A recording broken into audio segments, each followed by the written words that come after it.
Hello and welcome everyone. आज 31 मई है। आज हम चर्चा करेंगे सबसे बेहतरीन करंट अफेयर्स की, जो आपके एग्जाम में बहुत ज्यादा हेल्पफुल होने वाला है। ये सारे टॉपिक्स के नाम आपको दिए गए हैं। इसके अलावा बहुत सारे टॉपिक्स को डिस्कस करेंगे। अगर आज मेरे साथ आप बने रहते हैं तो मैं आपको सबसे बेहतरीन करंट अफेयर्स सिखाऊंगा। चलिए शुरू करते हैं। आईआईटी बॉम्बे और किस कंपनी ने भारत का पहला क्वांटम डायमंड माइक्रोचिप इमेजर बनाने के लिए सहयोग किया है या हाथ मिलाया है? महिंद्रा, टीसीएस, विप्रो और अडानी। तो ये कंपनी है TCS. Quantum diamond microchip imager QDMI को बनाएगा। सबसे महत्वपूर्ण उद्देश्य है कि जो भी सेमीकंडक्टर या चिप हम स्मार्टफोन या लैपटॉप में यूज करते हैं उसको हम एरर फ्री डिजाइन कर पाए, उसमें कोई त्रुटि न हो, उसमें हम बहुत ही बारीकी से बहुत ही सूक्ष्म लेवल पर हम चिप को देख सकते हैं। हाई क्वालिटी, हाई एफिशिएंसी वाले चिप का निर्माण कर सकते हैं। जैसा कि आपको पता है कि चिप बनाना बहुत ही कठिन काम है। दुनिया के बहुत सारे देश चिप में बहुत ज्यादा पैसा इन्वेस्ट कर रहे हैं। यहाँ PLI लॉन्च किए हैं, जिसको हम बोलते हैं प्रोडक्शन लिंक्ड इंसेंटिव्स, जिसमें आप अगर कंपनी सेटअप्स करते हैं, कुछ खास स्टैंडर्ड्स की, कुछ खास लेवल का प्रोडक्शन करते हैं, तो सरकार आपको पैसे देगी, आपका सहयोग करेगी उस फैक्ट्री को बनाने में। क्वांटम डायमंड माइक्रोचिप इमेजर ये दोष मुक्त चिप निर्माण में सहयोग करता है। DRDO ने ओडिशा के तट से रुद्रम 2 मिसाइल का सफल परीक्षण किया है। रुद्रम द्वितीय कौन सी मिसाइल है, किसके बारे में है? Surface to air missile, air to air missile, air to surface missile. मैं आपको समझाता हूँ। ये मिसाइल है air to surface missile, because ये प्लेन से लॉन्च की जाती है। ये सुखोई 30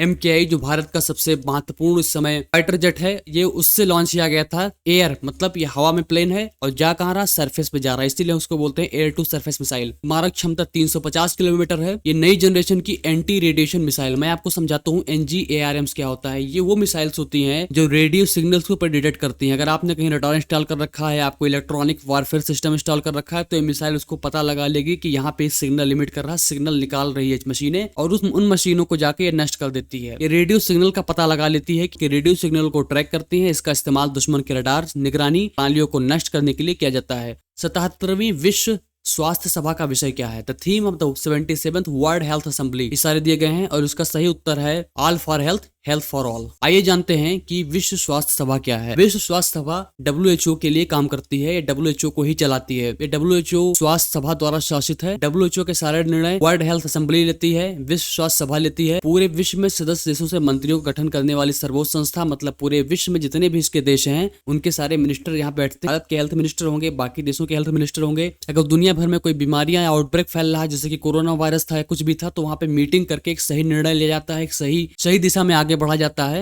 हाल ही में किस देश ने गोल्डन राइस की वाणिज्यिक शिपमेंट रद्द कर दी? Which country has recently revoked commercial shipment of golden rice? China, Taiwan, Philippines और मलेशिया। ये देश है हमारा फिलीपींस। फिलीपींस में गोल्डन राइस बनाया गया था। गोल्डन राइस इसलिए कहते हैं क्योंकि इसमें बीटा कैरोटीन पाया जाता है। आइए जानते हैं। इसका लाइसेंस इसलिए रद्द कर दिया गया क्योंकि बहुत सारे लोगों ने इसमें चिंता जताई कि इसके स्वास्थ्य पे असर पड़ सकता है। और गोल्डन राइस क्या होता है मैं बताता हूँ आपको। गोल्डन राइस एक जेनेटिकली मॉडिफाइड है, मतलब इसके जीन्स को इस प्रकार से बदला गया है कि इसमें बहुत सारे न्यूट्रिएंट्स डाल दिए गए हैं, माइक्रो न्यूट्रिएंट्स डाल दिए हैं, ताकि कुपोषण की समस्या से झेला जा सके। और इसका जो पीला रंग या गोल्डन रंग होता है क्योंकि इसमें बीटा कैरोटीन पाया जाता है, इसीलिए सुनहले रंग का ये दिखता है। बड़े पैमाने पर उत्पादन और आपूर्ति शुरू होने से पहले उचित पर्याप्त सुरक्षा और परीक्षण किए जाएंगे। 2024-26 के लिए कोलंबो प्रक्रिया की अध्यक्षता किसने संभाली है? Who has assumed the chairs of Colombo process by 2024-2026? Nepal, Bangladesh, Maldives और इंडिया। तो ये देश है इंडिया। इंडिया इसका चेयरमैन बनेगा। क्षेत्रीय मंच है, इसमें 12 देश हैं, इसमें दक्षिणी एशियाई देश हैं, इसमें साउथ एशिया और साउथ ईस्ट एशियन दोनों देश हैं। इसका उद्देश्य है कि दक्षिण एशिया और दक्षिण पूर्व एशिया में जो माइग्रेंट्स जा रहे हैं उनके हितों के लिए कार्य किया जाए। उनके लीगल माइग्रेशन मतलब होता है कि वो जो श्रमिक आते जाते हैं विभिन्न देशों में, कानूनी प्रवास के तहत ही जाएं, ना कि इलीगल तरीके से जाएं।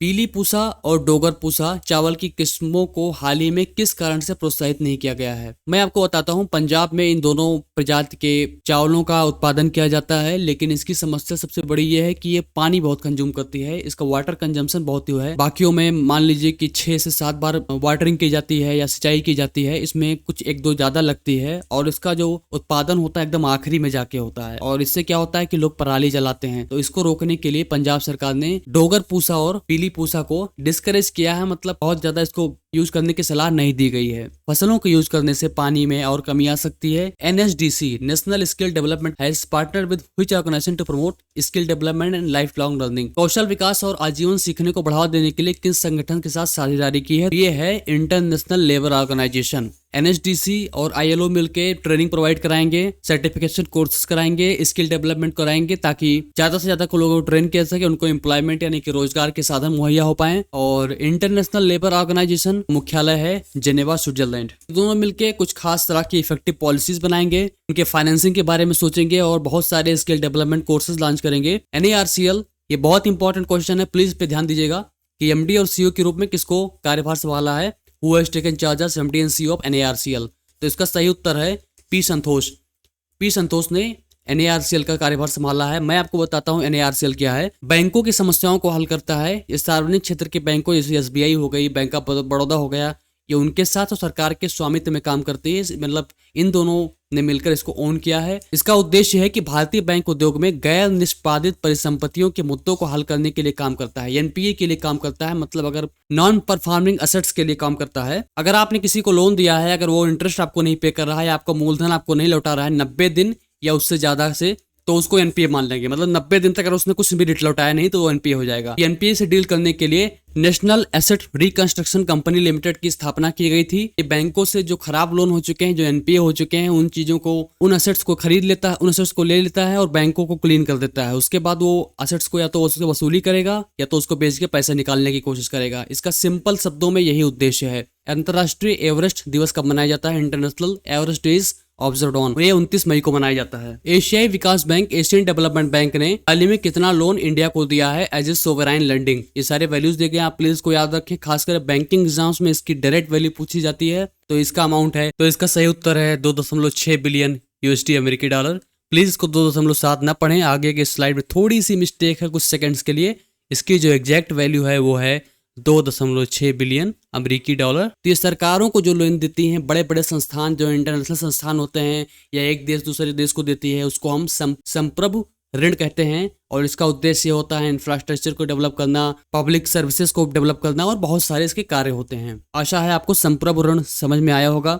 इसमें सरकारें कमिट करती हैं कि हम आपके लोन का रिपेमेंट कर देंगे। अच्छा, इसका ब्याज दर कितनी होती है? क्रेडिट रेटिंग पे डिपेंड करती है कि क्रेडिट वर्दीनेस कितना है, उस सरकार पे रिपेमेंट की कितनी क्षमताएं हैं। सच है कि अगर आप कोई बैंकरप्ट देश को लोन दे देंगे तो आपको पैसे मिलने की संभावना कम होगी, और कोई अगर आप डेवलपिंग इकोनॉमी को दे देंगे जिसकी विकास दर 7%, 8% है, तो वो रिपे कर लेगा। जैसे कि आपको पता है कि एशियन डेवलपमेंट बैंक का मुख्यालय मनीला फिलीपींस में है। विश्व तंबाकू निषेध दिवस 2024 का थीम क्या था? ये सारे नाम दिए गए हैं, आपको जानना पड़ेगा। ऑप्शंस दिए गए हैं। तो इसका जो थीम था वो था protecting children from tobacco industry interference. हाल ही में किस देश ने अतिथि वीजा के लिए सभी सहायक दस्तावेजों को अंग्रेजी में अनिवार्य कर दिया गया? व्हिच कंट्री है recently made mandatory all supporting documents for a guest visa in English? तो ये देश हमारा है न्यूजीलैंड। न्यूजीलैंड ने ये कहा है कि जो बाकी डॉक्यूमेंट्स है आप उसको अंग्रेजी में लेके आइए। मान लीजिए मैंने वीजा के लिए अप्लाई किया न्यूजीलैंड में और मैं आधार कार्ड देता हूँ या मैं कोई और जानकारी देता हूँ जो हिंदी में पब्लिश है, मेरी मार्कशीट हिंदी में पब्लिश है, तो न्यूजीलैंड ने कहा नहीं, मुझे अंग्रेजी में चाहिए। इसका कारण ये था कि वीजा को प्रोसेसिंग करने में बहुत समय लगता है, उनको ट्रांसलेट करना पड़ता है, उनको अंडरस्टैंडिंग करनी पड़ती है। अगर वो अंग्रेजी में ही प्रोवाइड किए जाएंगे तो वो आसानी से वीजा को प्रोसेस कर सकेंगे, जल्दी प्रोसेस कर पाएंगे। भारत का पहला मल्टी मॉडल लॉजिस्टिक्स पार्क किसने बनाएगा, किसके द्वारा बनाया जाएगा? तो ये इसका उत्तर है रिलायंस ग्रुप। रिलायंस ग्रुप भारत का पहला मल्टी मॉडल लॉजिस्टिक्स पार्क बनाएगा। मैं आपको समझाता हूँ कि ये क्या है। पहली बात तो आप नोटिस करिए कीवर्ड लॉजिस्टिक्स। लॉजिस्टिक्स का मतलब ही होता है ट्रांसपोर्ट, जैसे ट्रक्स हो गए, ट्रेन, शिप्स हो गए या प्लेन्स हो गए। अच्छा, दूसरा चीज है पार्क। पार्क मतलब होता है कि इन सारे विभिन्न प्रकार के साधनों का एक पार्क होगी, एक जगह होगी, यहाँ से ट्रांसपोर्टेशन कर सकते हैं। जैसा कि पता है कि गुड्स एंड सर्विसेज की बहुत बड़ी इंडस्ट्री है, पूरे देश में माल ढोया जाता है, और इस प्रकार के लॉजिस्टिक्स पार्क क्या करेंगे कि एक जगह पे इनकी स्थापना कर देंगे, जिससे हम एक सही रूट को फॉलो करते हुए सामान को पहुंचा सकेंगे, जिससे ईंधन में बचत होगी, समय में बचत होगी और इकोनॉमी को ग्रो करने में मदद मिलेगी। मल्टी मॉडल लॉजिस्टिक पार्क कहाँ डेवलप किया जाएगा? चेन्नई के समीप किया जाएगा, चेन्नई के आसपास किया जाएगा, तमिलनाडु स्टेट में। हेल्थ केयर मिशन अंतरिक्ष एजेंसी द्वारा लॉन्च किया गया है। कौन सी एजेंसी है ये? नासा, जाक्सा, ISA, स्पेसएक्स और इसरो। तो इसका उत्तर है जाक्सा और ISA। JAXA stands for Japanese space exploration agency और ISA यूरोपियन स्पेस एजेंसी, जो इन दोनों का एक ज्वाइंट मिशन है। और अर्थ केयर का फुल फॉर्म है earth cloud aerosol and radiation explorer. इसका प्रमुख उद्देश्य ये रहेगा कि ये बादलों के असर को देखेगा, कि स्टडी करेगा और पता लगाए क्लाइमेट चेंज में इनका कितना रोल है। इसका मुख्य उद्देश्य जलवायु परिवर्तन के क्षेत्र में रहेगा। ये एक अर्थ ऑब्जर्वेशन सैटेलाइट है, मतलब ये पृथ्वी अवलोकन उपग्रह है। ये दूर से जाएगा और धरती पे हर एक चीज का मॉनिटर करेगा, टाइम लैप्स स्टडी करेगा कि बादल कैसे बनते हैं, कहाँ जाते हैं, कैसे मूव करते हैं, कैसे क्लाइमेट उस क्षेत्र के प्रभाव में आती है। और इस सैटेलाइट को जापान में एक अलग नाम दिया गया था, उसका नाम था हकोरियो। इसका मतलब होता है व्हाइट ड्रैगन। ये इनके कल्चरल सिग्निफिकेंस को दर्शाता है।